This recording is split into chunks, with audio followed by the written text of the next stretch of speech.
నమస్తే. ఈరోజు మన స్టూడియోలో ప్రముఖ ఆధ్యాత్మికవేత్త ఆస్ట్రో న్యూమరాలజిస్ట్ జయప్రద గారు ఉన్నారు. మేడంతో మాట్లాడదాం. నమస్కారం మేడం. నమస్తే అమ్మా. శ్రీమాత్రే నమః. సెప్టెంబర్ మాసం విశేషంగా మేషరాశి వారి పరిస్థితి ఏ విధంగా ఉండబోతుంది, చంద్రగ్రహణం తాలూకు ఇంపాక్ట్ ఎంతవరకు ఉంటుంది, అందులోని వీళ్ళు ఎలాంటి క్షణంలో ఉన్నారు, ఓవరాల్గా ఎలాంటి జాగ్రత్తలు తీసుకోవాలి? తప్పకుండా మేషరాశి వాళ్ళు ఎలాంటి జాగ్రత్తలు తీసుకోవడం కంటే కూడా ఎలాంటి పరిహారాలు వీళ్ళు చేసుకుంటే చాలా బాగుంటుంది. ఎందుకంటే ఎలాంటి శని ప్రభావం ఉంది, అది ఖచ్చితంగా ఉంది. తర్వాత వీళ్ళకి గ్రహణం ఒక ఇంపాక్ట్ లాభస్థానంలో జరుగుతున్న లాభాలే వస్తాయి అని చెప్పేసి అని ఉంది. కరెక్టే, లాభాలే వస్తాయి, కానీ ఏ విధంగా లాభాలు వస్తాయి అనేది ఒక ప్రశ్నార్థకం. ఎందుకంటే ఒక్కొక్కరికి వ్యాపారంలో ఉన్న వాళ్ళకి అయితే ఏదైనా అకస్మాత్తుగా బిజినెస్ పెరగడం, లాభం పెరగడం అవుతుంది. ఉద్యోగాలకి ఏదైనా ప్రమోషన్ రావడం అవుతుంది. వివాహ ప్రయత్నాల్లో ఉన్న వాళ్ళకి వివాహాలు అయ్యే అవకాశాలు. సో ఇవన్నీ కొన్ని ఏంటంటే పర్సనల్ జాతకాన్ని చూడాలి. ఇప్పుడు మేషరాశి వాళ్ళకి లాభస్థానమే, కాకపోతే వీళ్ళకి అన్నిటికంటే మేలు అయింది ఏంటంటే ఈ మాసంలో కుజుడు కన్యలో ఉండడం, అంటే రాశాధిపతి వెళ్ళి 6వ స్థానంలో ఉండడం. దానివల్ల ఏంటంటే శత్రువుల నుంచి విజయం పొందుతారు. వీళ్ళు శత్రువుల్ని జయిస్తారు. అంటే శత్రువులు అంటే వీళ్ళకి అది చిరాస్తుల నుంచి గొడవలు అవ్వచ్చు, కోర్టు సంబంధించిన గొడవలు అవ్వచ్చు, లేదా డబ్బుకు సంబంధించిన గొడవలు అవ్వచ్చు, ఉద్యోగం సంబంధించిన ఏదైనా గొడవలు ఉండొచ్చు, ప్రమోషన్ సంబంధించిన ఏదైనా డిస్కషన్స్ ఉండొచ్చు. ఇవన్నిటి నుంచి బయటపడతారు. అంటే ఏ రకమైన బాధ ఉన్నా ఆ బాధ నుంచి బయటపడే అవకాశం ఈ మాసంలో ఉంటుంది. బాగా అన్నిటికంటే పట్టుదల బాగా పెరుగుతుంది. మానసిక ధైర్యం ఎక్కువగా ఉంటుంది. వీళ్ళకి ధైర్యంగా మేము సాధించగలం, మేము చేయగలం అని చెప్పేసి మామూలుగానే కొంచెం అగ్రెసివ్గా ఉంటారు. దానికి తోడు వీళ్ళకి ఈ మాసం ఏంటంటే కొంచెం ఖచ్చితంగా వాళ్ళు అన్నగానే అవుతుంది పని, అది ఇంకొంచెం వాళ్ళకి ఇంకా ధైర్యాన్ని ఇచ్చేస్తుంది అంట.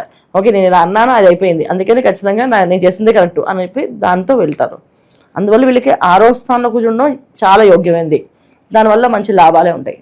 స్థిరాస్తులు కొనుక్కోవచ్చు అంటారు ఈ టైంలో వీళ్ళు?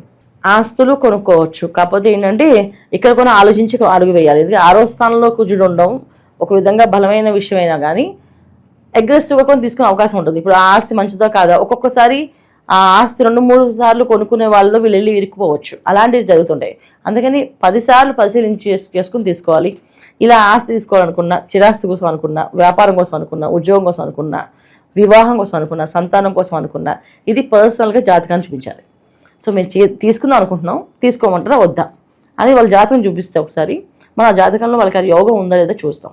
ఆ యోగం ఉన్నప్పుడు వీళ్ళు అడుగు వేయచ్చు, యోగం లేనప్పుడు అడుగు వేయకూడదు. చాలామంది అంటారు మేము 4-5 ఇల్లు కొన్నామండి, 4-5 ఇల్లు అమ్మేసాం. ఎందుకు అమ్మేసే పరిస్థితి వచ్చింది? అది వాళ్ళ జాతకంలో అలాంటి యోగం లేదేమో. అలా వాళ్ళకి లేకపోవచ్చు, భార్యకు ఉండొచ్చు, అప్పుడు భార్య పేరు తీసుకోవాలి. వీళ్ళిద్దరికీ లేకపోవచ్చు, పిల్లలకు ఉండొచ్చు, పిల్లల పేరు తీసుకోవాలి.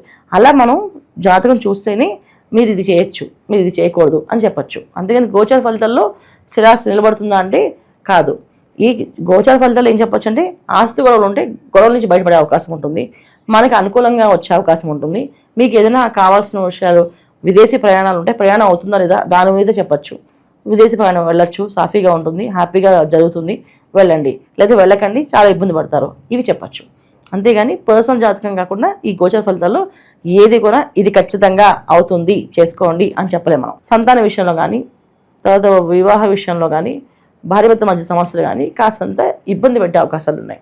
ఆలోచనలు కానీ, మాట్లాడే విధానం కానీ, ఇద్దరు ఇప్పుడు దాకా ఒకే అండర్స్టాండింగ్తో ఉన్న భార్యాభర్తలు ఇద్దరు కూడా డిఫరెంట్గా ఆలోచించవచ్చు, డిఫరెంట్గా డిస్కషన్స్ పెట్టుకోవచ్చు, డిఫరెంట్ విషయాల మీద వీళ్ళు ఫోకస్ చేయొచ్చు. లేదా ఇద్దరు ప్రొఫెషన్స్ డిఫరెన్స్గా బయట ప్లేస్కి వెళ్ళాల్సి వచ్చి ఉండొచ్చు. ఇప్పుడు ఒకే అండర్స్టాండింగ్ ఉంది, ఎప్పటికీ మారు వాళ్ళు, కాకపోతే ఉద్యోగాలు ఇచ్చే బయటికి వెళ్ళాల్సి వచ్చి ఉంటుంది. ఖచ్చితంగా అక్కడ వేరే పనులు ఉంటాయి కదా, వేరే ఆలోచనలు పెరగాల్సి వస్తుంది. ఇలాంటి సమస్యలు ఖచ్చితంగా మేషరాశి వాళ్ళకి ఈ మాసంలో కనిపిస్తుంది. ఇద్దరు ఒకే మాట మీద ఉంటే దారులు వేరే అవ్వచ్చు, అంటే వేరే ఉద్యోగ పరిస్థితిగా ఆయన వేరే ప్లేస్కి ఈవిడ వేరే ప్లేస్కి వెళ్ళడం అని ఇలాంటి మార్పులు అనేవి జరుగుతాయి.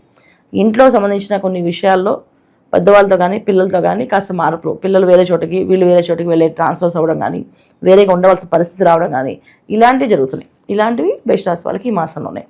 ఇంకా ట్రేడింగ్ బిజినెస్ చేసే వాళ్ళకి కాస్తంత ఫస్ట్ లాభం కనిపిస్తుంది, తర్వాత నష్టం కనిపిస్తుంది. అందుకని కొంచెం కొత్త స్టెప్స్ వేయకండి, పాత స్టెప్స్ని జాగ్రత్తగా కాపాడుకుంటారండి. అంటే ఆల్రెడీ ట్రేడింగ్ బిజినెస్ ఉన్న వాళ్ళు జాగ్రత్త దాన్ని కాపాడుకుంటారండి, కానీ దాన్ని హైప్ చేద్దామని, పెంచుదామని కానీ, ఏదో మేషరాశి వాళ్ళకి లాభస్థానంలో గ్రహణం కలుస్తుంది కదా, బాగా కలిసి వచ్చేస్తుందని చెప్పి మనం ₹1 10 రూపాయలు పెడదాం అంటున్నాను అని మాత్రం అడుగులు వేయద్దు.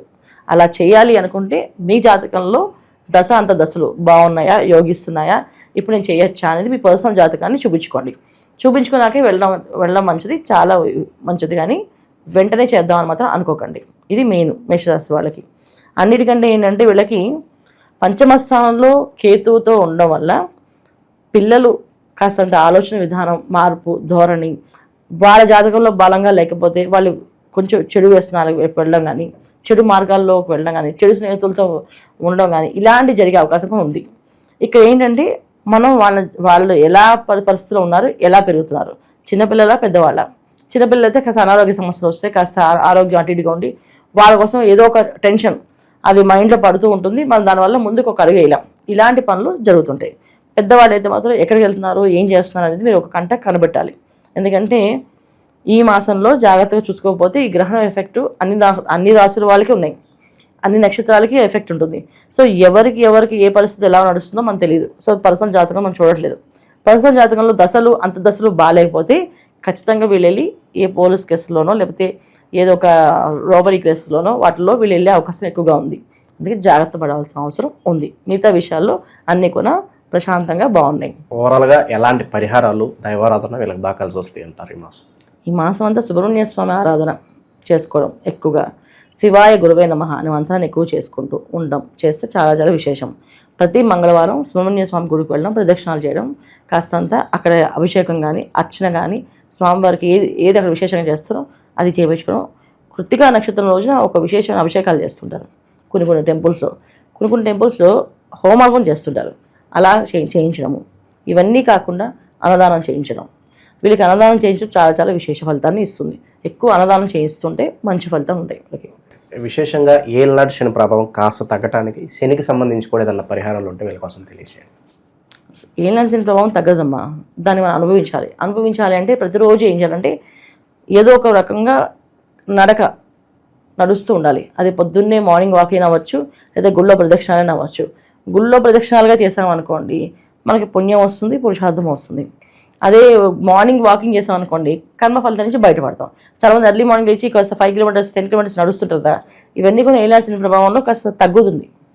వాళ్ళ పరిగెట్టే వాళ్ళకి ఆ రోజంతా హ్యాపీగా ఉండడము, ఆ డే అంతా హ్యాపీగా నడవడం జరుగుతుంది.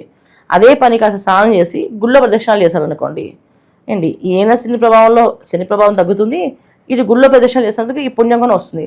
ఈ రెండు కౌంట్ అయ్యి ఒకసారి ఏళ్ళనాటి శని ప్రభావం నుంచి బయటపడ్డాక ఒకేసారి వాళ్ళకి కలిసి వస్తుంది బ్రహ్మాండంగా. ఇవి కూడా జరుగుతాయి.